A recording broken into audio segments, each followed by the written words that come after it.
A poor receptionist is fired for bringing her son to work. Until one day, a millionaire CEO did something that shocked everyone.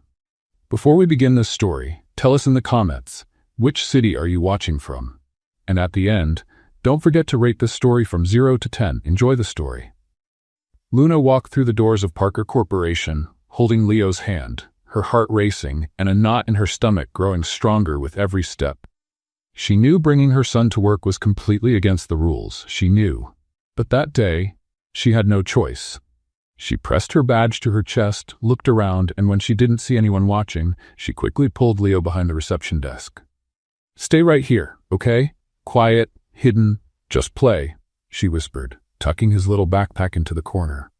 "And for heaven's sake, don't touch anything, Leo." Leo nodded, swinging his legs as he pulled out his notebook and colored pencils. The plan seemed to work for exactly 2 minutes, until the phone rang. "Parker Corporation, good morning," she answered automatically, adjusting the headset. "Luna, transfer this call to the 8th floor, now," barked Director Peterson's sharp voice. "Yes, sir," she replied, reaching for the transfer panel. That's when she noticed a tiny curious finger moving straight toward a flashing red button. "No, Leo, don't touch that. Don't." But it was too late. The loudspeaker came on with a sharp buzz, echoing through the entire lobby. And then, the next second, "I already said, if that contract doesn't close today, I'm firing half the marketing team." The director's voice boomed, live, loud, and clear for everyone to hear. "Oh no, no, no." Luna practically dove onto the panel, hitting every button she could find, her fingers trembling, palms sweaty, almost yanking the phone cable out. "Turn it off? Please turn it off." People froze. The security guard stood with his coffee halfway to his mouth. An HR rep dropped her paperwork. The whole lobby turned into an audience. "Oh no." Luna yanked the phone cable so hard she nearly took the monitor with it. The sound finally stopped. She was gasping for air, shaking, pale, hands in her hair, staring at Leo with wide eyes, stunned, unable to believe what had just happened. And then, the most dreaded sound in the universe filled the air. "What is going on here?" Ashley's sharp voice sliced through the entire lobby. Luna's blood ran cold. She turned slowly, and there stood Ashley, the reception manager, wearing a flawless white blazer, her high heels clicking like a judge's gavel, hair pulled back in a bun so tight it looked like it hurt. Ashley's eyes went wide when she saw Leo sitting there with a notebook in his hands, holding a colored pencil. What is this ridiculous child doing here? The word ridiculous hit Luna in the chest like a punch. Don't talk about him like that," she said, stepping in front of her son immediately. Ashley marched closer, crossed her arms, and exploded. "This is not a daycare, Luna. This isn't a playground. This is a company, you irresponsible woman. Do you have any idea what you just did? How many rules you broke?" I swear it was an accident," Luna tried to explain, her voice shaking, shielding Leo behind her legs. "Accident?" Ashley scoffed, laughing mockingly. "That little brat hit a button and almost ruined one of our biggest contracts." That's when Luna lifted her chin, eyes teary but firm. "It wasn't him," she said, voice trembling but determined. "It was me. My hand slipped and hit the button. It was my fault, and if someone needs to be blamed here, it's me."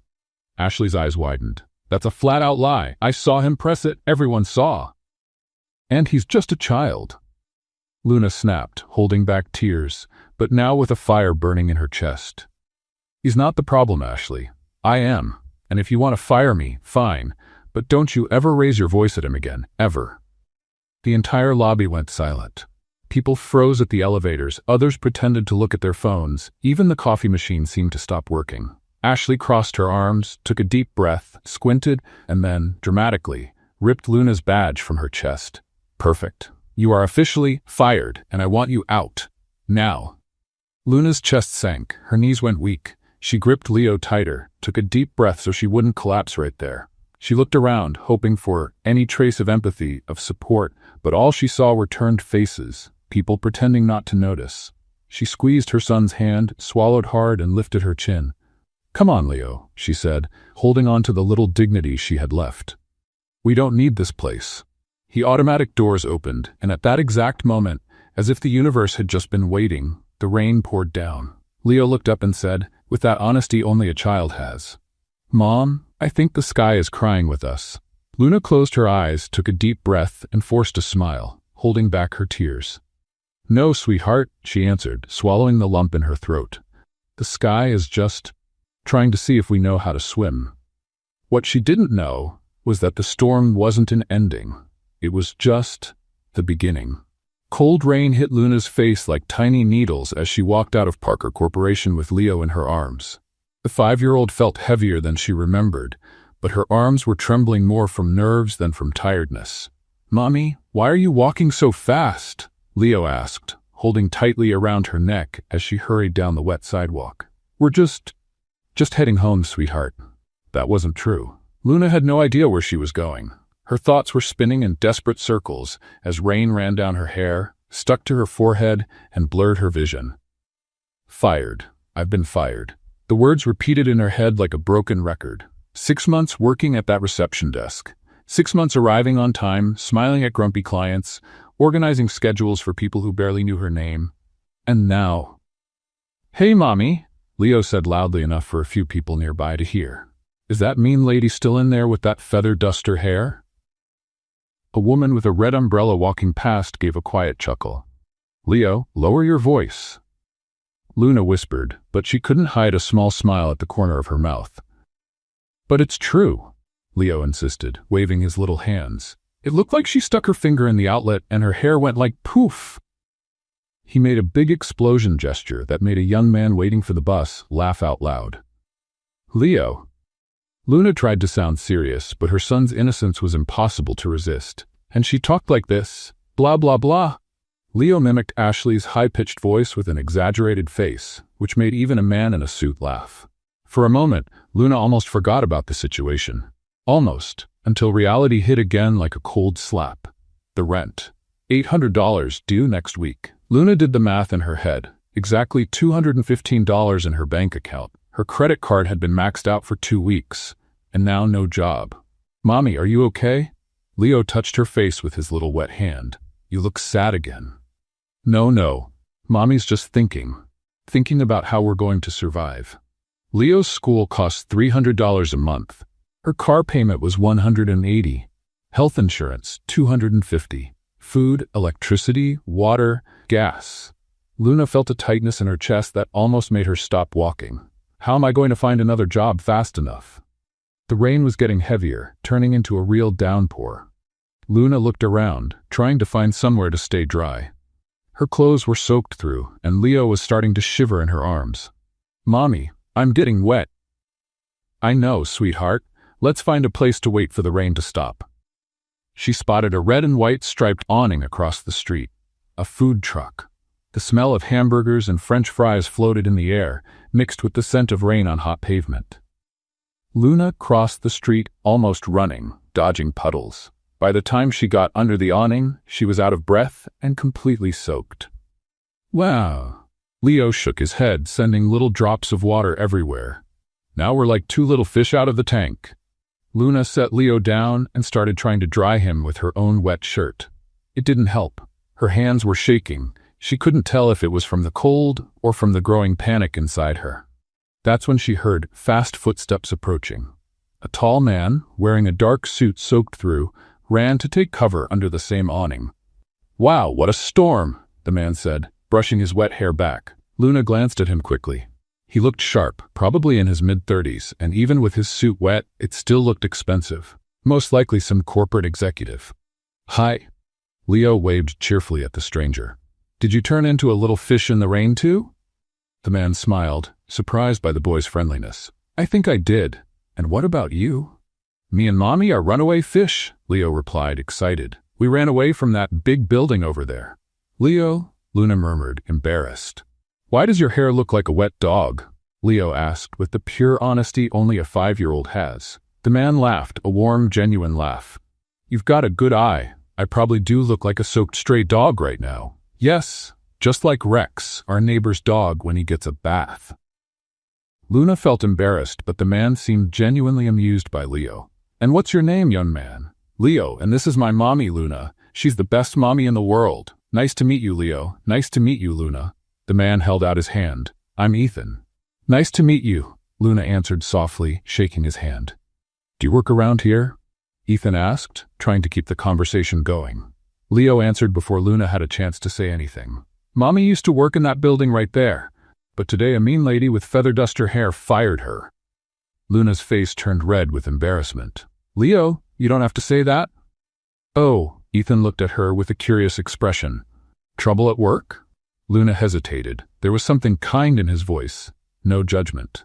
Well, I used to work there. I got let go today. What Luna didn't know was that Ethan Parker was the millionaire CEO of Parker Corporation, the same company that had just fired her, and neither of them had any idea that the storm that had brought them under that awning would change both of their lives forever. Ethan Parker arrived at the office the next morning with a strange feeling in his chest. All night long, he couldn't stop thinking about that conversation under the food truck's awning. Leo's honesty, Luna's quiet strength, the way she said, I got let go today, with both sadness and dignity, it had stayed with him. He went straight up to the 30th floor where his executive office was. His assistant, Margaret, was already waiting with the day's schedule and a pile of reports. Good morning, Mr. Parker. You have a board meeting at 9 then? Margaret, Ethan interrupted, taking off the same wet jacket from the day before. Was anyone let go from the company yesterday? Margaret blinked, surprised by the unexpected question. Well, let me check. She tapped quickly on her tablet. Yes, sir. A receptionist from the 12th floor was let go yesterday afternoon. Ethan's stomach dropped. What? What's her name? Luna Parker, sir. Kind of ironic, same last name as yours. Luna Parker. Ethan felt like he'd been punched. That kind woman he met in the rain, the loving mother of that sweet little boy, worked at his company, and she had been fired. Who approved the termination? Ashley Morrison, the 12th floor manager. Ethan knew Ashley, a capable woman but known for being strict, sometimes harsh, with her team. He had always overlooked it because she delivered results. But now, Margaret, cancel all my morning meetings. I need to go down to the 12th floor. But sir, the board can wait. This is more important. Ethan took the elevator down, his jaw tight.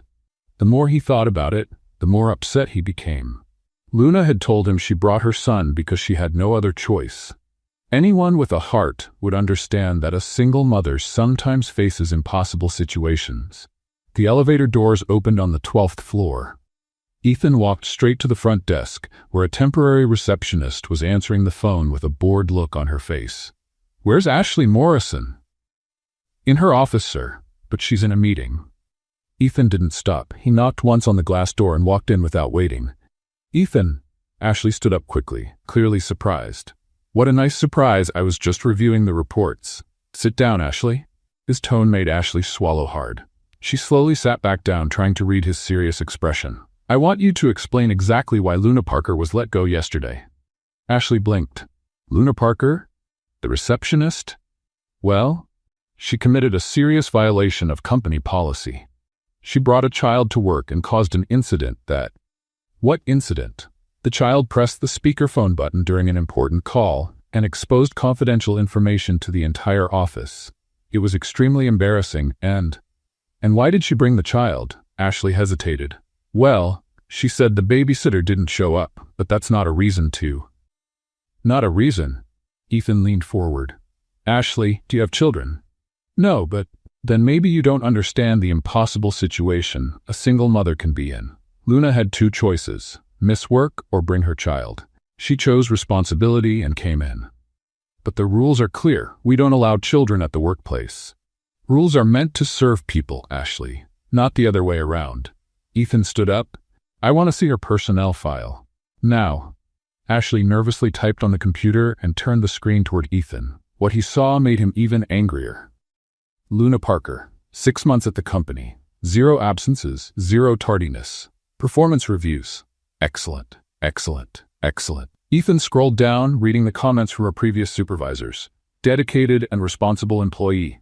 Always polite with clients, even the difficult ones. Extremely reliable and well-organized. Clients often praise her service.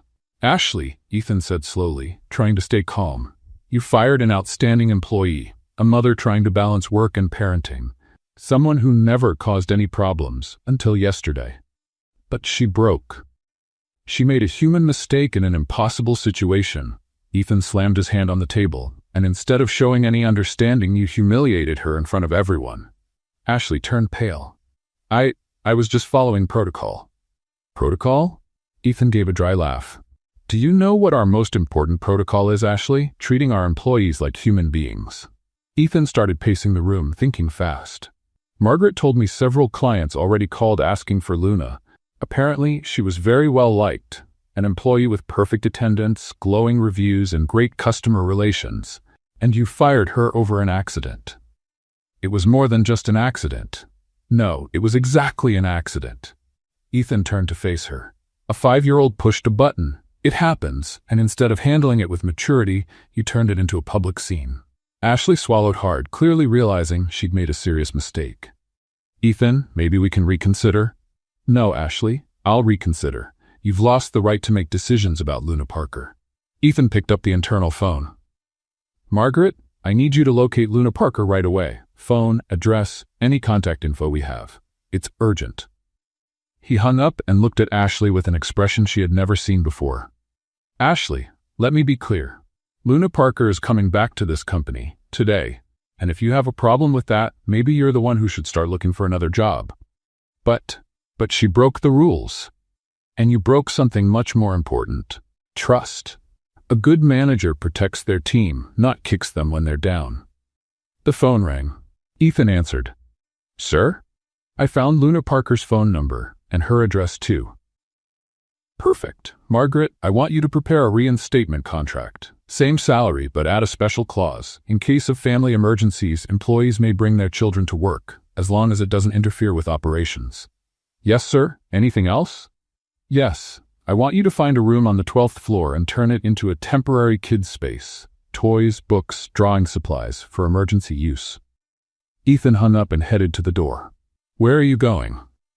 Ashley asked, still stunned. To fix a mistake, one that never should have happened. Ethan paused at the door and turned back one last time. Ashley, Luna Parker is an excellent employee who is going through a tough moment. Instead of offering support, you chose to shame her. That says a lot about what kind of leader you are. I suggest you think about that.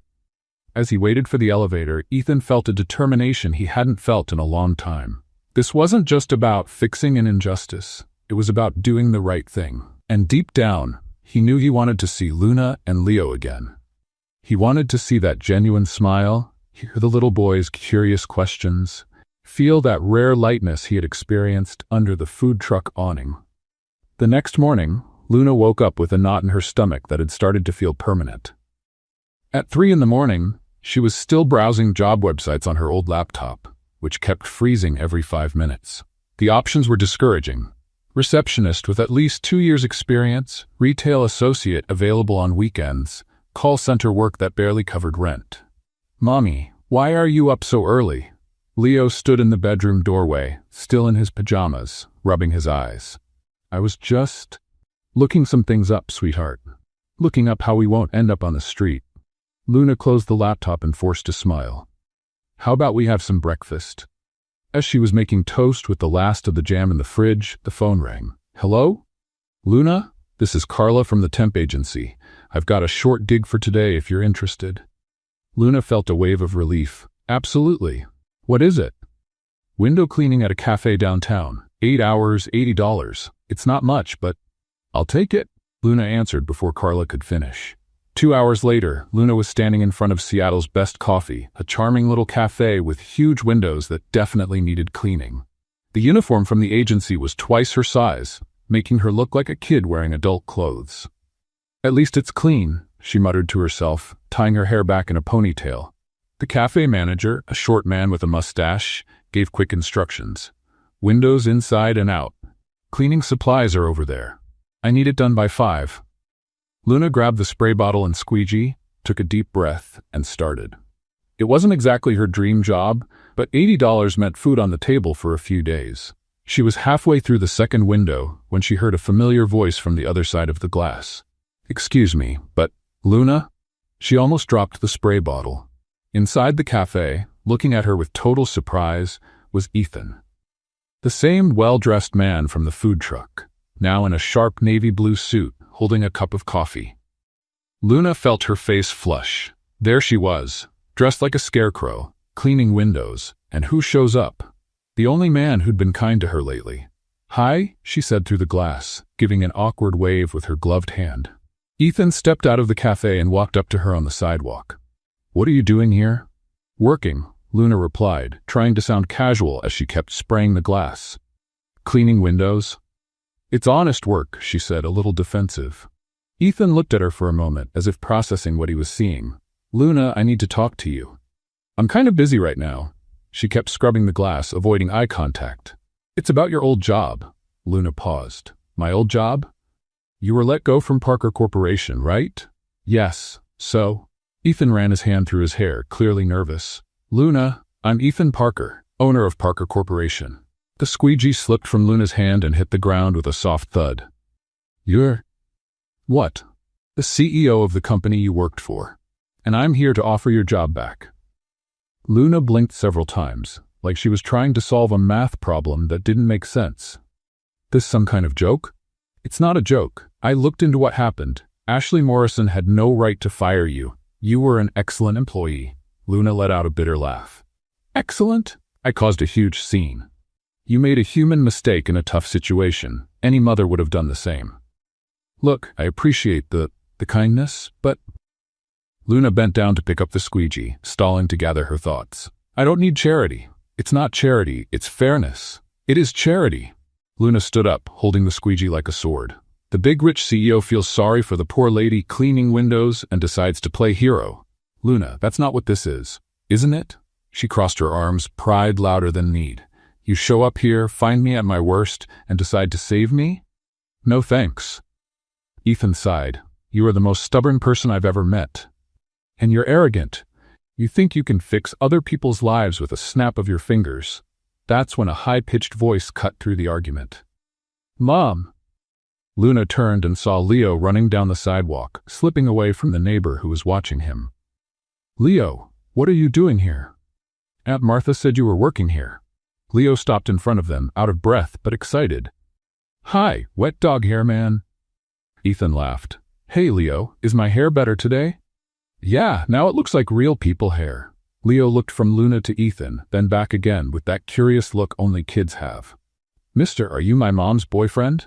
"Leo!" Luna turned bright red. "What? You were talking like people who date on TV." Ethan couldn't hold back a laugh, a real, genuine laugh he hadn't had in years. Luna, embarrassed, still felt something warm in her chest when she saw his smile. "No, Leo," Ethan said, still smiling. "I'm not your mom's boyfriend, but I am a friend." "Oh," Leo looked slightly disappointed. "You seem nice. Mom deserves a nice boyfriend." "Leo," Luna wanted the ground to swallow her whole. "What, Mom? It's true. You're always sad when you're alone." Ethan looked at Luna with a softer expression. "Leo's right. You deserve good things. I don't need anyone telling me what I deserve." "Mom, why are you mad at the nice man?" Leo asked, confused. "I'm not mad, sweetheart." "Yes, you are. You're making that face you make when you don't want help." Ethan crouched down to Leo's level. "Your mom is proud. That's a good thing, but sometimes it can make things harder. Just like when she won't borrow money from Grandma." "Leo!" Luna was mortified. "Luna," Ethan stood up, looking her in the eye. "Let me make a different offer. I already said no. If you agree to come back, you can bring Leo anytime you need. We've set up a special area at the office just for him, with toys, books, everything a kid might need." Leo's eyes widened. "Really? I can go to work with Mom?" "Yes," Ethan said. "And there's more. You'll get a raise, not out of pity, but because I found out you were being underpaid for the quality of work you did." Luna opened her mouth to argue, but Ethan continued. "And if you still think it's charity, you can work part-time as a customer relations consultant. Several clients asked about you over the past 2 days." "They asked about me?" "They did. Seems you had a special gift for handling difficult people." Luna looked at Leo, who stared back at her with hopeful eyes. "Please, Mom? That way I can play while you work." "Leo, it's not that simple." "Mom," Leo held her hand with both of his small ones, "the man's being nice, and you said nice people deserve a chance." Ethan waited quietly, watching Luna wrestle between pride and necessity. She sighed. "I need to think about it." Of course, but Luna? Ethan took a card from his pocket. Don't think too long, the offer won't be there forever. Leo snatched the card before Luna could and read it aloud. Ethan Parker, CEO. Wow, Mom, he's the boss of the bosses. Yeah, Luna whispered, finally grasping the weight of what was happening. So? Ethan asked. Can I expect an answer by tomorrow? Luna looked at her oversized cleaning uniform, then at Leo's hopeful smile, and finally at Ethan, standing there patiently. Maybe, just maybe. It was time to set her pride aside. By tomorrow, she agreed. And for the first time in 2 days, she felt a spark of hope. Luna ran her hand through her hair for the 10th time in 5 minutes as she waited for the elevator at Parker Corporation. It was her first morning back, and nerves were getting the best of her. She held Leo's hand, who swung his brand new backpack filled with toys and coloring books. Mom, are you nervous? Leo asked, his big curious eyes watching her. A little, sweetheart. Why? The nice man said we can work together. The nice man. That's how Leo had referred to Ethan since yesterday. Luna couldn't stop thinking about that conversation outside the cafe, the way Ethan had laughed at Leo's unfiltered questions, the space he'd made just for her son. The elevator doors opened on the 12th floor. Luna took a deep breath. Ready? She asked Leo. Ready, he excited. The first thing Luna noticed was that Ashley wasn't at the front desk. Instead, Margaret, Ethan's executive assistant, was waiting with a warm smile. Luna, so glad to have you back. Margaret reached out her hand. I'm Margaret, Mr. Parker's assistant. He asked me to show you the changes we made. Changes? Margaret pointed to a glass door next to the reception area. Inside, Luna saw a cozy corner with a colorful rug, a small bookshelf, a low table with crayons and paper, and even a few toys. Mr. Parker had it set up last night. It's Leo's space. Leo's eyes lit up like stars. Really? All this is for me? Just for you, Margaret confirmed. There's even a special snack in the mini fridge. Leo ran off to explore his new little world while Margaret walked Luna through the updates at reception. New computer, upgraded phone, and look, she pointed to a golden nameplate on the desk. Luna Parker, Client Services Coordinator. Coordinator? Luna's eyes widened. Immediate promotion. Mr. Parker's orders. At that moment, Ethan himself appeared in the hallway, walking toward the front desk with a folder in hand and a friendly smile. Good morning, Luna. How are you feeling? Good. Thank you for all of this. She gestured toward the updated space. T.O. Ethan. Leo ran from his new corner and threw his arms around Ethan's legs. Hey, champ. Ethan crouched down. Do you like your new spot? I love it. There's even Batman. Leo held up a little action figure he'd found. Luna watched the scene with her heart full. Seeing Ethan treat Leo with such warmth moved her more than she expected. Ethan? She began. Just call me Ethan. We're all part of the same team here. By mid-morning, Luna had already settled into her new routine. The work was mostly the same, answering phones, welcoming clients, organizing schedules, but now with a fancy new title and a 40% pay raise. What she didn't expect was how often Ethan showed up at the front desk. 10 a.m. Luna, just checking if the reports arrived. They were emailed directly to him. 11:30. Just came to grab a water. He had a fridge in his office. 1 p.m. Wanted to make sure everything's going smoothly. It clearly was. Margaret, Luna whispered as the assistant walked by the front. Is it normal for Mr. Parker to come down here this often? Margaret gave her a knowing smile. Honey, I've worked with Ethan Parker for 15 years. I've never seen him come down to this floor so many times. You must have some kind of magic. Meanwhile, Leo was becoming the star of the office. In just 2 hours, he was already friends with at least 10 employees. Aunt Sandra? He waved to the woman from HR. Want to see my Batman drawing? Of course, sweetie. Mr. Roberto. He called out to the accountant walking by. You look like a penguin in that suit. Instead of being offended, Roberto laughed so hard he nearly dropped his papers. That kid is a delight, one employee told her colleague. He brightened up the whole place. Around 3 p.m., Leo had grown tired of coloring and decided to explore the hallway. Luna was busy with a client when she heard a familiar little voice. Uncle Ethan! Uncle Ethan! She turned and saw Leo running down the hall toward Ethan, who was carrying a stack of documents. Hey, Leo, what's up? Let's play superheroes. Right now, I'm kind of busy. Please, just for a bit, you can be Batman and I'll be Robin. Ethan looked around. The hallway was empty. Luna was far away. Why not? All right, but just for a minute.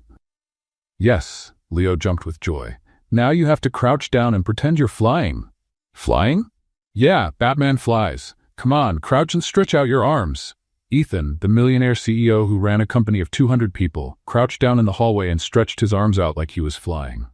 Like this? Perfect. Now make the sound vroom. Vroom, Ethan mumbled, feeling silly but also kind of amused. Louder, Batman's not shy.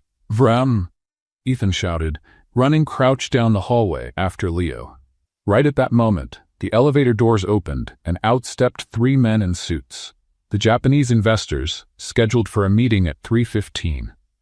Ethan froze. There he was, the CEO of a multi-million-dollar company, running hunched over in the hallway, making airplane noises. Behavioral. Mr. Parker? One of the investors asked in English, clearly confused. Leo, completely unaware of the awkwardness, waved happily. Hi, Uncle Ethan was being Batman with me. You want to play too? The silence that followed was deafening. Ethan slowly stood up, his face red as a tomato, trying to recover a bit of dignity.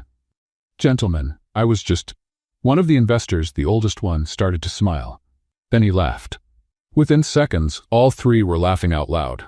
Mr. Parker, the older man said in slow English, in 40 years of business, I've never seen a CEO so human. It's fun working in a company where the boss plays Batman, said another. Shows you care about family and joy. That's rare in business.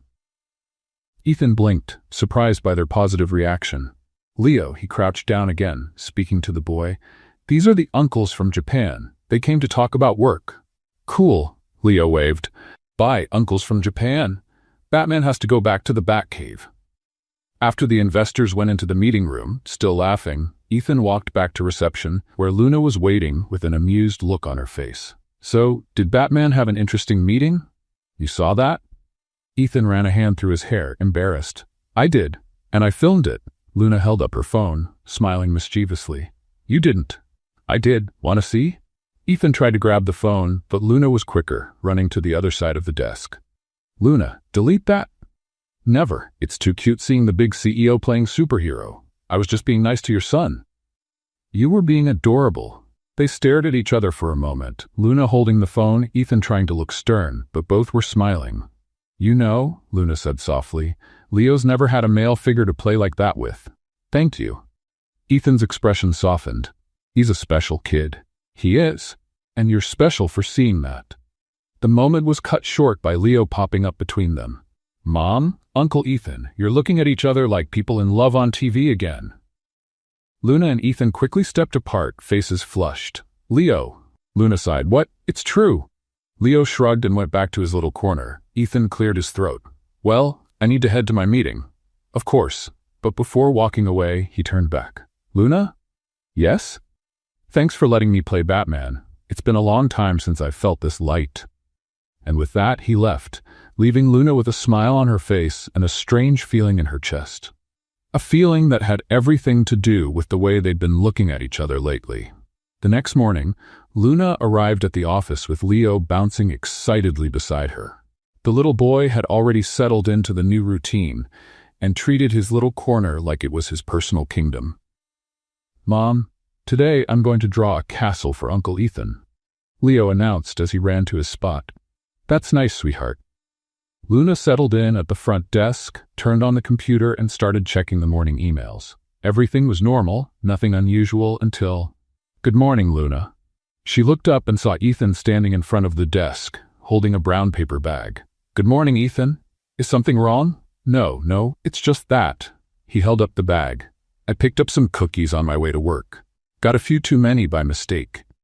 Thought maybe Leo likes cookies.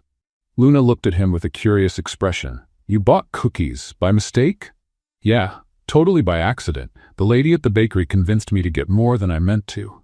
Ethan placed the bag on the desk, clearly a little nervous. They're chocolate. Kids like chocolate, right? Cookies. Leo shot over like a rocket, drawn by the magic word. Hey, champ. Want to try one? Ethan opened the bag. Can I, Mom? You can, but just one for now. You can have another after lunch. Leo grabbed a cookie and took a bite, making a face of pure delight. This is so good. Thanks, Uncle Ethan. You're welcome. Ethan smiled, pleased. Well, I've got a meeting in 5 minutes. He started to walk away, but Luna called after him. Ethan? Yes? Thanks for the random cookies. Ethan gave a slightly embarrassed smile and disappeared into the elevator. The next day, it happened again. This time, Ethan showed up holding 2 cups of coffee. Luna, do you drink coffee? I do. Why? Well, I ordered a coffee downstairs, and the guy gave me 2. Said it was his mistake, but he didn't charge me for the second one. Ethan held out one of the cups. Thought you might want it. Luna took the coffee and had a sip. It was exactly how she liked it, not too strong, with a touch of brown sugar. It's perfect. How did you know I like it this way? Lucky guess, Ethan answered a little too quickly. Pure coincidence. Sure, coincidence. Luna took another sip, hiding a smile. Uncle Ethan, Leo appeared with a drawing in hand. Look what I made for you. It was a drawing of a tall man in a suit standing next to a woman and a small child. They were all smiling under a big yellow sun. Who are these people? Ethan asked, genuinely curious. It's you, Mom, and me. Leo pointed to each figure. We're a family. The silence that followed was almost heavy. Luna felt her face get warm, and Ethan choked slightly on his coffee. Leo, sweetie, Luna began. What? You're together all the time. Uncle Ethan takes care of us, brings food, just like a family. Yeah, it's a beautiful drawing, Leo, Ethan managed to say, still a bit stunned. Can I keep it? Sure, I'll make another one for Mom.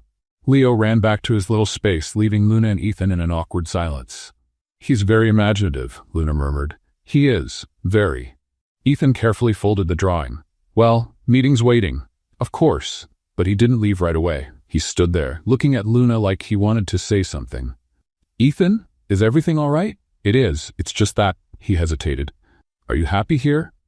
I mean, working here? I am. Why do you ask? Just wanted to be sure, after everything that happened. Ethan, you saved my life. Leo and I are doing really well here.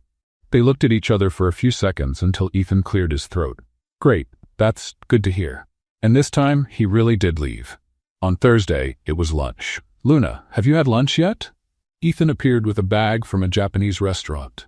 Not yet. I ordered Japanese food, but they gave me way more than I could eat. Want to share? Luna looked at him with an amused expression. Let me guess. The restaurant made a mistake? Exactly. They mixed up the order.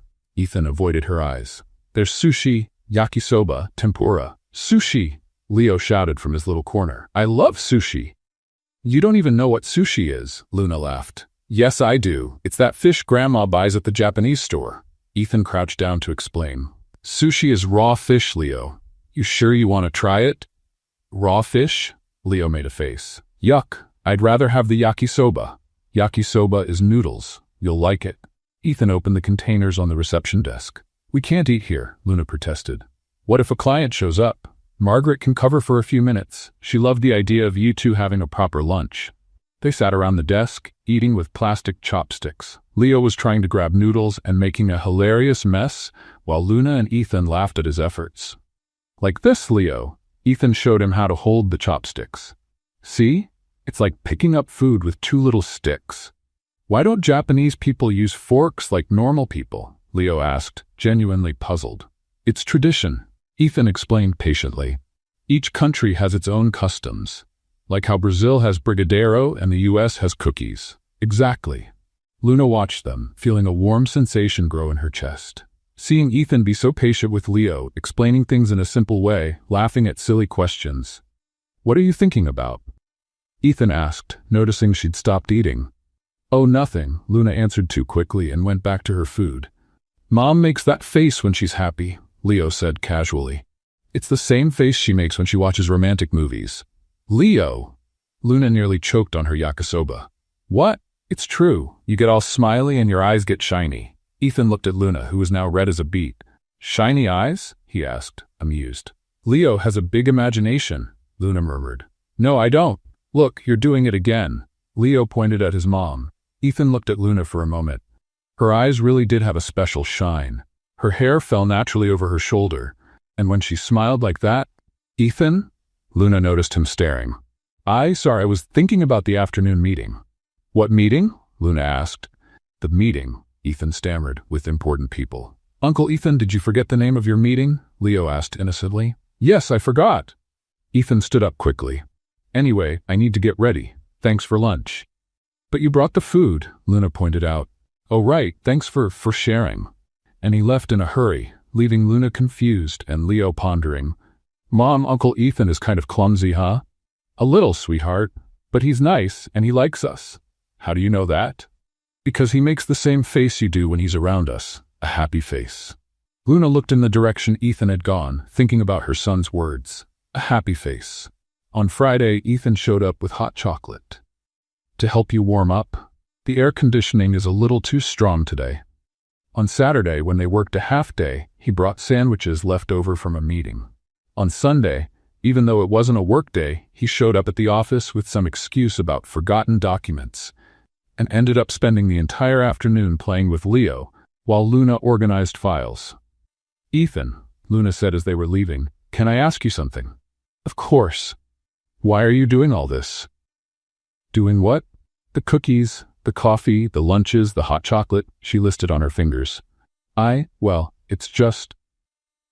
Ethan ran a hand through his hair, nervous. It's important to keep employees well fed. Productivity, you know?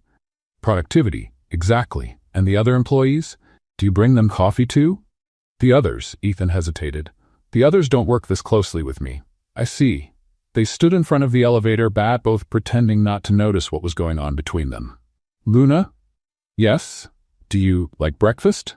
I do. Because tomorrow I might stop by a new bakery and maybe they'll have really good croissants and maybe I'll accidentally buy too many. Luna smiled. Ethan? Yes. You're not very good at pretending it's a coincidence. I'm not?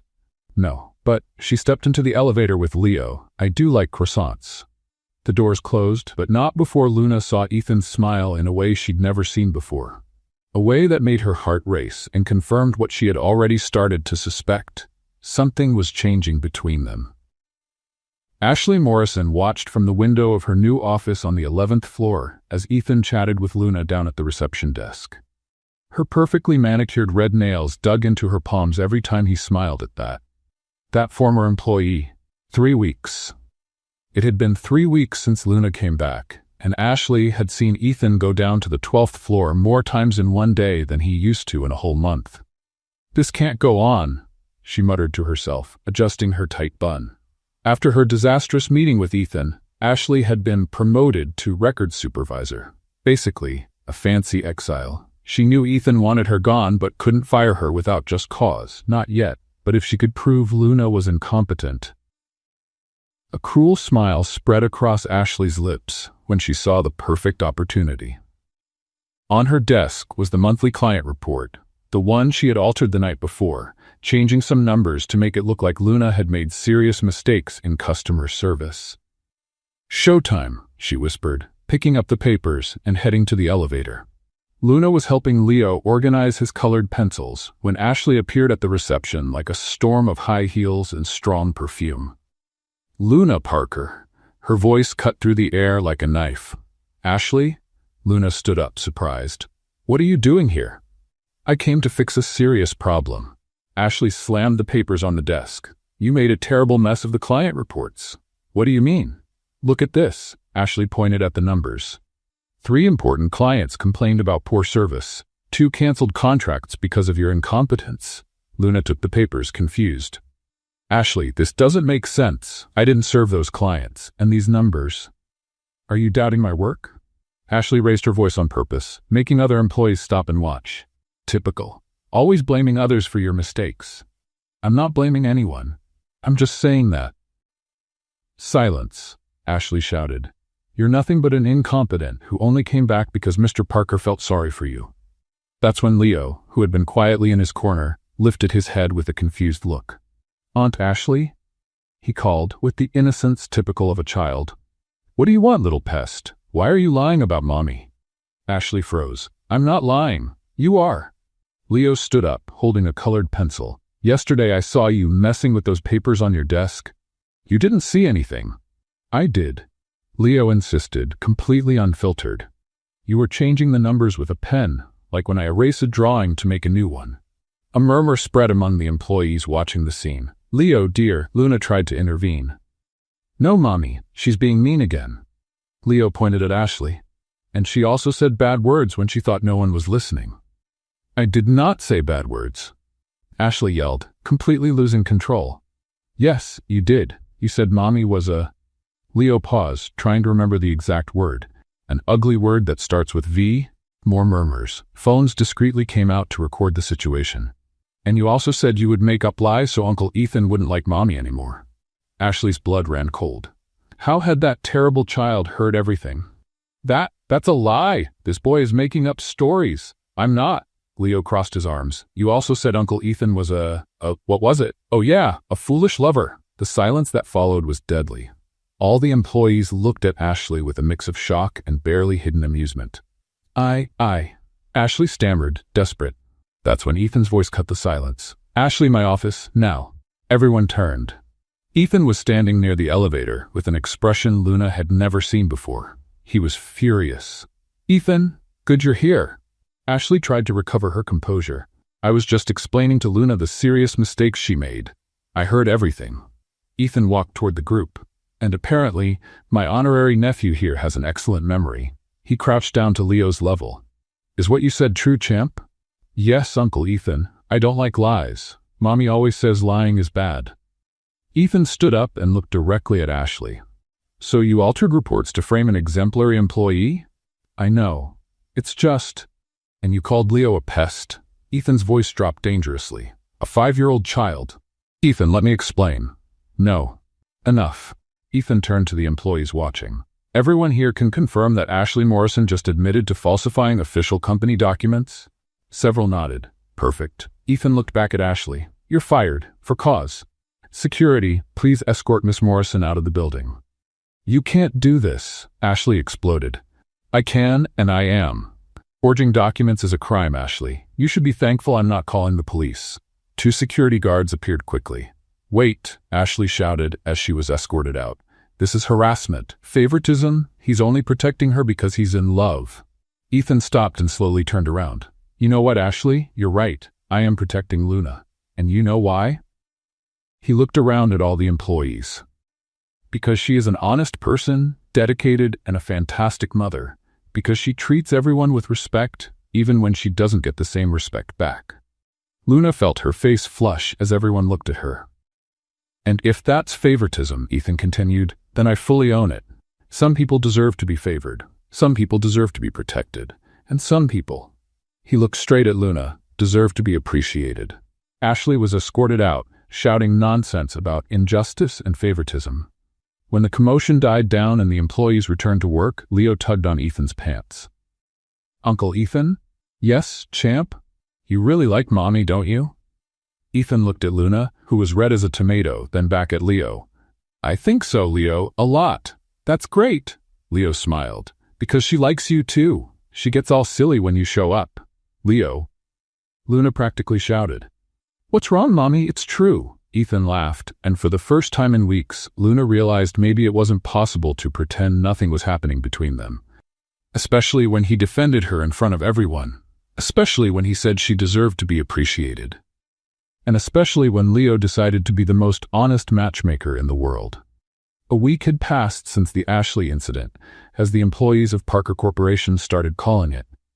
The office atmosphere was lighter, people smiled more, and Luna was finally able to work without looking over her shoulder for traps. That Friday, Ethan showed up at reception with an unusual proposal. Luna, how about we all have lunch together today? In the small meeting room? All together? Me, you, Leo, and whoever else wants to join. Kind of an informal get-together. Luna looked around. Margaret had already heard and waved excitedly. I'll bring dessert, the secretary offered. And I'll bring soda, added Sandra from HR. Party, Leo shouted from his corner, making everyone laugh. An hour later, the small meeting room was transformed. Margaret had brought colorful napkins, Sandra filled the table with sodas and juices, and Ethan arrived with way too much pizza. How many did you order? Luna asked, seeing the stacked boxes. About 5 pizzas. 5? There are 7 of us. I didn't know which ones you liked. Ethan scratched his head, embarrassed. Uncle Ethan bought enough pizza for an army. Leo commented, already attacking a slice of pepperoni. The table was lively. Roberto, the accountant, told bad jokes that still made everyone laugh. Margaret showed pictures of her grandchildren to Sandra. And Ethan, well, Ethan couldn't stop looking at Luna. Mommy, why aren't you eating? Leo asked, noticing Luna just nibbling on the pizza. I'm eating, sweetheart. No, you're not.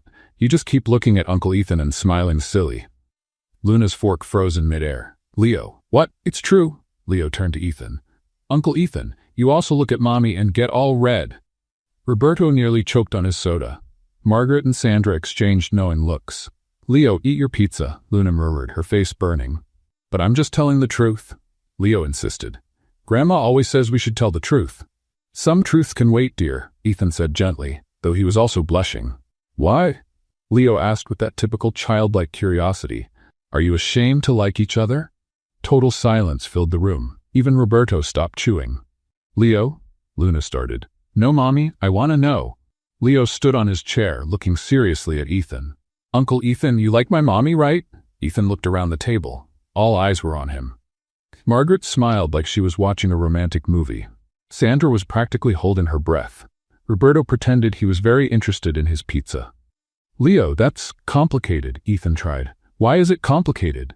Leo crossed his arms. Either you like her or you don't. It's simple. It's not exactly like that, champ.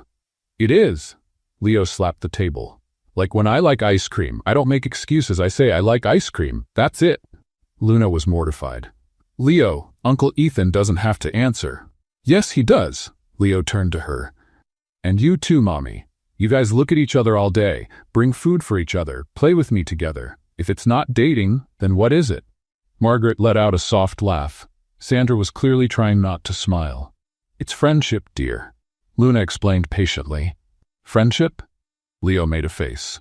Aunt Margaret is your friend, and you don't look at each other like people in love. People in love? Luna almost shouted. Yes, like in the movies Grandma watches. The man looks at the woman gets all silly, then they kiss and live happily ever after. Roberto finally couldn't hold back and burst out laughing. Margaret was quietly clapping her hands. Leo, Ethan said in a more serious voice. Yes, Uncle Ethan? Do you really want an answer?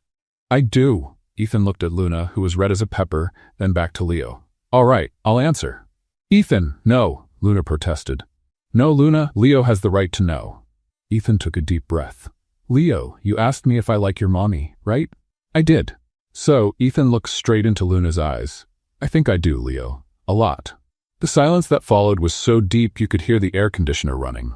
Luna's eyes went wide. Margaret put her hand on her chest. Sandra sighed like a teenager. Roberto muttered a quiet finally. I knew it, Leo shouted, jumping in his chair. I knew you liked each other. Leo, lower your voice, Luna whispered, unable to take her eyes off Ethan. Why? Everyone already knew. Leo looked around the table.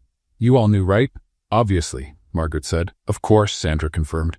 Even I, whom terrible with this stuff, noticed, Roberto added. See? Leo turned to Ethan. Now you have to ask if Mommy likes you too. Leo, Luna was mortified. What? It's fair. You answered. Now it's your turn. Ethan leaned forward with a nervous smile. So, Luna? Do you like me? Luna looked around the table. 5 pairs of eyes stared at her expectantly. There was no way to escape, no excuse to invent. She swallowed hard.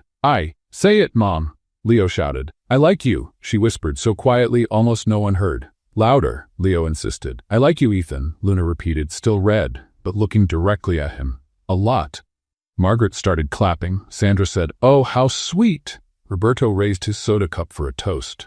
Yay, Leo cheered. Now you can kiss and be real boyfriend and girlfriend. Leo, Luna, and Ethan yelled at the same time, making everyone laugh. What? That's how it works. You like each other, you kiss, you become boyfriend and girlfriend, get married, and have more babies for me to play with. More babies? Luna almost fainted. Calm down, champ, Ethan laughed. Let's take it slow. First, we talk more about this. Okay. Leo shrugged. But don't take too long, okay? I want a little brother before Christmas. The whole table burst into laughter. Luna hid her face in her hands, mortified but happy. Ethan looked at her with an expression she had never seen before. An expression of someone who just discovered that the impossible is possible. And that sometimes it takes a 5-year-old kid for 2 grown-ups to finally admit the obvious. Well, Margaret said, raising her cup, I think we have something to toast. To love, Sandra added. To the most honest Cupid in the world, Roberto pointed at Leo. To Uncle Ethan and Mommy, Leo shouted, raising his juice cup. For the first time, Luna and Ethan toasted looking directly at each other, without hiding, without pretending it was just friendship. Saturday morning dawned with a golden sun promising one of the last beautiful days before winter came to Seattle. Luna was in the kitchen making breakfast when the phone rang. "Hello? Hi, Luna. It's Ethan." Her heart skipped a little. Even after the public confession on Friday, it was still strange to hear his voice outside of work. "Hi, how are you?" "Great. Listen, today is a beautiful day, and I was thinking, do you guys want to go to Discovery Park with me? Maybe have a picnic?" Luna looked out the window. The sun was really inviting. "Leo," she called, "do you want to go to the park with Uncle Ethan?" "Yes," came the immediate answer from the bedroom, followed by the sound of bare feet running down the hall. "Can we bring the frisbee?" "You can bring the frisbee," Ethan laughed on the other end. "I'll bring the food." "Are you sure? I can make sandwiches." "Leave it to me. I know a place that makes amazing picnic baskets." An hour later, Ethan parked in front of Luna's apartment, driving a dark blue SUV. Leo ran out to greet him even before Luna finished locking the door. Uncle Ethan, I brought the frisbee and the ball." Leo showed the toys like they were treasures. "Perfect champ." Ethan ruffled the boy's hair. "Hi, Luna." "Hi." They looked at each other for a moment. That kind of look from people still getting used to the new situation between them. "You look beautiful," Ethan said softly. Luna had chosen a simple floral dress and a beige cardigan. Nothing too fancy, but she had taken special care. "Thank you." She looked at him, casually dressed in jeans and a light blue shirt. "Different. Not in a suit. Better or worse? Different in a good way," she smiled. "Hey!" Leo appeared between them. "Are you going to keep staring at each other all day, or are we going to the park?" Discovery Park was perfect. Families spread out on the grass, kids running, dogs playing, and a stunning view of the bay. Ethan had really gone all out. The picnic basket was full of gourmet sandwiches, fresh fruit, natural juices, and even decorated cupcakes. "You went overboard," Luna said, admiring the food laid out on the checkered blanket. "I wanted it to be special." "It is special," she assured him. Leo, of course, was more interested in playing than eating. "Let's play frisbee," he announced, already running across the lawn. "Hey, eat something first," Luna shouted. "Later, Mom. Now it's playtime." Ethan stood up, holding out his hand to Luna. "Shall we?" "He's right. It's time to play." The next 40 minutes were a mix of laughter, joyful shouts, and healthy competition. Leo was surprisingly good with the frisbee, though his throws were completely unpredictable. "To Mom," he shouted, throwing the disc the wrong way. Luna ran after the frisbee, stumbled on a small hill in the grass, and fell sitting down, laughing. "Are you okay?" Ethan ran over to help her. "I'm fine." Luna laughed so hard she could barely speak. "I just hurt my pride." Ethan reached out to help her up, but instead sat down next to her on the grass. "The view from down here is interesting." "It is," Luna agreed, still laughing. "Very low." Leo came running back. "Mom, you fell." "I did, dear, but I'm okay. Is Uncle Ethan going to take care of you?" "I will," Ethan answered, looking at Luna with a gentle smile. "Good." Leo threw himself down on the grass between them. "Now let's make grass angels." "Grass angels?" Ethan asked. "It's like snow angels, just without snow." Leo lay down and started moving his arms and legs. "Come on." Luna and Ethan looked at each other and, after a moment's hesitation, lay down on the grass too, making imaginary angels while Leo laughed wildly. "You guys look like big kids," Leo said. "Sometimes it's good to be a big kid," Ethan said, looking at the blue sky. After the grass angels, they returned to the picnic blanket. Leo attacked the cupcakes like a lion, while Luna and Ethan talked about everything and nothing. "Can I ask you something?" Luna said, peeling an orange. "Of course. Why have you never married or dated seriously?" Ethan thought for a moment. "I guess I never met the right person. I always focused a lot on work, and the women I met, well, they seemed more interested in my money than in me. And now, he looked directly at her. Now I've found someone who met me without knowing who I was. Someone who treated me like a regular person under a food truck awning." Luna felt her face warm. "Ethan, and there's more," he continued. "I found someone who comes with an amazing little boy who taught me how to play Batman in the hallway." Leo, focused on his cupcake, looked up. "Are you talking about me?" "We're talking about how special you are," Luna answered. "I know." Leo shrugged and went back to his cupcake. Ethan and Luna laughed. It was impossible not to melt over his simplicity. The sun started to tilt in the sky, casting a golden light that made everything even more beautiful. Leo was tired of eating, and now lay on the blanket, fighting sleep. "Looks like someone will need a nap when we get home," Luna said, running her hand through her son's hair. "It was a perfect day," Ethan said softly. "It really was." They sat side by side, watching Leo almost dozing off when Ethan turned to Luna. "Can I tell you something?" "Sure." "I was scared." "Of what?" "Of messing everything up. Of not knowing how to be this." He gestured between them. "It's been a long time since I allowed myself to feel something like this. And now?" "Now." Ethan moved closer slowly. "Now I don't want to run away anymore." Luna felt her heart race as she realized he was getting closer. Their faces were just inches apart when... "Ew," Leo shouted, making them jump apart immediately. "You're kissing like in adult movies." "Leo," Luna blushed. "We weren't." "Yes, you were. I saw it." Leo sat up, fully aware now. "You were making those faces people make right before kissing." Ethan burst out laughing. "He's right. We were." "So what?" Leo asked. "Why did you stop?" "Because..." Luna stammered. "Because it's awkward with you watching," Ethan finished honestly. Leo raised his hands to cover his eyes. "There. Now I can't see anything." "Leo," Luna laughed. "Come on, Mommy, kiss Uncle Ethan. I promise I won't look." Ethan looked at Luna, who was laughing and shaking her head. "He's not giving up," Ethan murmured. "Not at all," Luna agreed. "So..." Ethan moved closer again. "So," Luna whispered. And finally, there on the grass at Discovery Park, with Leo not looking but obviously peeking through his fingers, Luna and Ethan kissed. It was a soft, sweet kiss, full of promises and possibilities. When they pulled apart, Leo was clapping.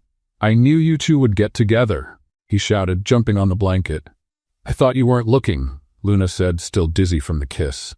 "I peeked," Leo admitted, laughing. "It was beautiful. Now you're real boyfriend and girlfriend."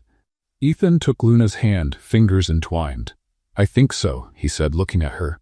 "I think so," Luna agreed.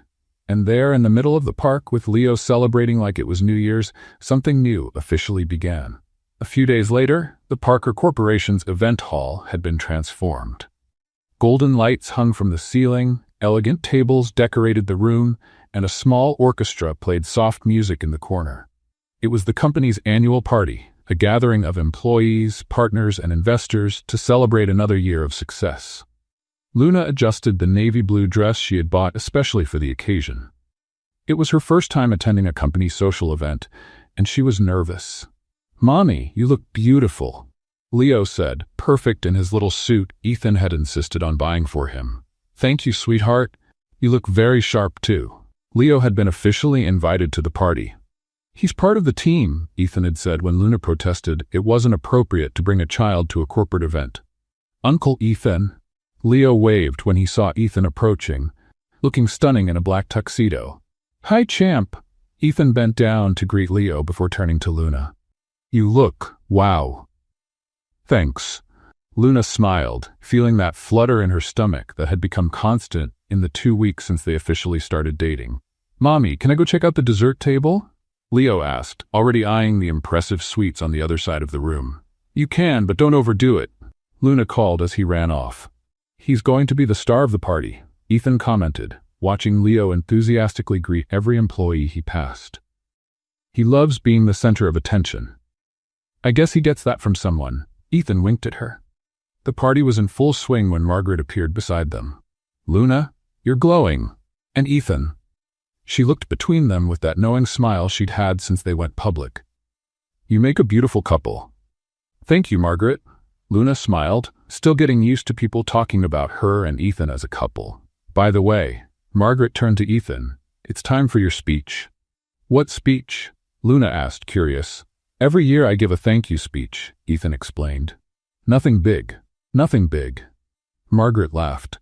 "Last year you spoke for 5 minutes and almost everyone fell asleep. Thanks for the vote of confidence, Margaret." A few minutes later, the lights dimmed and someone tapped the microphone on the small stage in the center of the room. "Ladies and gentlemen, our CEO, Ethan Parker." Applause filled the hall as Ethan took the stage. Luna watched from the crowd, proud, while Leo had managed to get a front row seat between Sandra from HR and Roberto from accounting. "Good evening, everyone." Ethan began, his voice echoing through the room. Every year I come up here to talk about numbers, goals, growth, murmurs of agreement from the audience. But this year, Ethan paused, his eyes finding Luna's. This year I want to talk about something different, about people, about family, about second chances. Luna felt her heart race. There was something different in his tone. You know, I built this company from scratch. What you may not know is that I was raised by a single mother. A respectful silence took over the room. My mother worked 2 jobs to support us. I remember seeing her come home exhausted, but always with a smile for me. She taught me that dignity isn't about money, but about character. Luna felt tears welling up. Ethan had never told her this part of his story before. A few months ago, I witnessed something that brought back these memories. One of our employees was fired for bringing her son to work when the babysitter didn't show up. Murmurs spread across the room. People looked around, trying to understand where Ethan was going with this. At first, I didn't know about the situation, but when I found out, Ethan paused again. When I found out, I saw my mother in that woman. I saw courage, determination, unconditional love for a child. Leo, in the front row, was paying attention like an adult, even if he didn't fully understand what was being said. This woman could have skipped work. She could have made excuses. But she came to work because she was responsible. Because she needed to support her family. Luna felt tears running down her face. Several people in the room started turning to look at her, putting the pieces together. Luna Parker. Ethan said her name clearly into the microphone. You taught me that leadership is not about power. It's about protection. It's about lifting people up, not tearing them down. The applause started slowly but grew louder. Luna was too emotional to respond. And Leo Parker. Ethan smiled at the little boy in the front row. You taught me that honesty and joy are the most important qualities a person can have. Leo waved happily at the stage, making the crowd laugh. So, today I want to announce some changes in our company. Luna held her breath.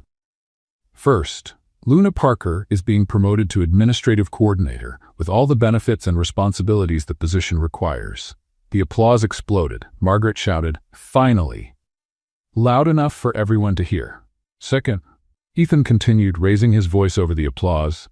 Parker Corporation is setting up a scholarship fund for employees' children, and the first recipient will be Leo Parker, with a full scholarship from elementary school through college. This time, the entire room stood up in an ovation. Luna was openly sobbing, hands on her face, unable to believe what she was hearing. "Mom!" Leo shouted from the front row, running toward her. "Did you hear? I'm going to get a scholarship to study." Luna bent down to hug her son, both laughing and crying at the same time. Finally, Ethan's voice cut through the celebration. I want everyone to know that Luna and Leo are not just an employee and dependent of this company. They are my family. The silence that followed was full of emotion. Then, as if on cue, the whole room burst into applause, cheers, and whistles. Ethan stepped down from the stage and went straight to Luna, who was still hugging Leo. You really did this?" she asked through tears. "I did, and I'd do it 1,000 times more." "Uncle Ethan," Leo threw himself into his arms. "Does this mean we're really family now?" "It sure does, champ. Real family." Luna looked around the room, employees smiling, some crying with emotion, all applauding. Margaret was sobbing on Sandra's shoulder. Roberto was discreetly wiping his eyes. "I don't know what to say," Luna whispered. "You don't have to say anything," Ethan replied, kissing her forehead. "Just stay." "Forever?" Leo asked, still in Ethan's arms. "Forever," Ethan confirmed. And there, in the middle of the party, surrounded by people who were already almost like a second family, Luna understood that this was truly the most important moment of her life. Not just because of the promotion or Leo's scholarship, but because she had finally found where she belonged. Because she had finally found her home. 3 days after the company party, Ethan showed up at Luna's apartment with a mysterious proposal. "Wear something comfortable. We're going for a little ride." "Where to?" Luna asked, curious. Surprise! Leo was spending the weekend at his grandmother's house, so it was just Luna and Ethan. He drove for almost an hour until they reached Kubota Garden, a stunning Japanese garden on the outskirts of Seattle. "Ethan, what a beautiful place!" Luna exclaimed, looking at the wooden bridges over small ponds. the perfectly cared-for trees, and the flowers that created a fairy tale scene. I used to come here as a kid with my mom. It was our special place. They walked hand in hand along the winding paths, talking about everything and nothing. The afternoon sun created a play of light and shadows among the leaves, making everything even more magical. Luna, Ethan stopped on a small bridge over a pond where golden koi swam lazily. Yes, I need to tell you something. The serious tone in his voice made Luna turn fully to look at him. All my life, I thought family was something I would never really have.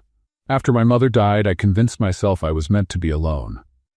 Ethan, let me finish, he smiled nervously. Then a brave woman showed up with an amazing little boy, and suddenly I understood what I'd been missing. Luna felt her heart race as Ethan knelt down on the bridge. Luna Parker, you and Leo are the family I always dreamed of having. You taught me how to laugh, to play, to love without fear. Tears were already running down Luna's face when Ethan took a small velvet box out of his pocket. Will you marry me? Will you build a real family with me? Yes, Luna answered before even seeing the ring. Yes, 1,000 times yes. Ethan stood up and kissed her right there on the bridge, while the koi swam below and the golden sun embraced them. 1 month later, the wedding was intimate and perfect. In the same garden where Ethan had proposed, under an arch of white flowers and green leaves, they exchanged vows in front of 50 loved ones. Leo was the cutest, proudest ring-bearer in the world, carrying the rings on a little blue pillow and shouting, "It's now!" When the pastor asked if anyone objected to the marriage, Margaret cried more than the bride herself. Sandra filmed everything. Roberto gave an emotional speech about true love and second chances. And when Ethan kissed Luna as husband and wife, Leo shouted, "Now we're official? We're a real family." Days later, Luna parked in front of Parker Corporation and smiled when she saw the scene that had become routine. Ethan waiting at the door with 2 cups of coffee, like it was the most natural thing in the world. "Good morning, Mrs. Parker," he said, handing her the coffee and kissing her softly. "Good morning, Mr. Parker." "Mom," Leo shouted from the back seat. "Hurry, you're going to be late for the kiss of the day." They laughed. Kiss of the day had become Leo's official term for their morning greeting. "Come here, little troublemaker." Ethan opened the car door for Leo to get out. "I'm not a troublemaker. I'm the coolest son in the world." "That's true," Luna agreed, hugging the 2 most important men in her life. Days later, Luna felt that familiar dizziness. "Ethan?" Luna called, finding him in the living room flipping through reports. "Yes, love? I need to tell you something." Something in her voice made Ethan drop the papers immediately. "Is everything okay?" "More than okay," Luna smiled, sitting beside him on the couch. "I'm pregnant." The silence that followed lasted exactly 3 seconds. Then Ethan picked her up and spun her around the room. "Really? Really? Really?" Luna laughed, dizzy with happiness in the spin. "Leo!" Ethan shouted. "Come here, we have news." Leo came running, still in his pajamas. "What? Did someone die?" "No one died," Luna laughed. "Someone is going to be born. You're going to be a big brother." Leo's eyes got wide, processing the news. "Is there a baby in Mommy's belly?" "Yes! Yay!" Leo started jumping around the room. "I'll teach them how to play Batman." At the first ultrasound, Luna and Leo got a surprise. "There are 2 girls," the doctor announced, smiling at the couple staring amazed at the screen. "Twins?" Ethan whispered, unbelieving. "Twins," the doctor confirmed. Leo, who insisted on coming to the appointment, looked confused at the screen. "Where are the babies?" "They're those little spots, dear," Luna explained, pointing at the screen. "Oh," Leo thought for a moment. "Can I name them?"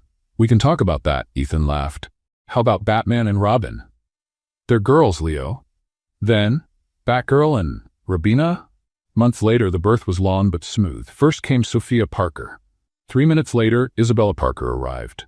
Ethan held 1 daughter in each arm, crying without shame, while Luna watched from the bed, exhausted but glowing. "They are perfect," he whispered. Leo, who had spent the night in the waiting room with Margaret, finally got to meet his sisters. "They're so tiny," was his first comment. "All babies are small at first," Luna explained.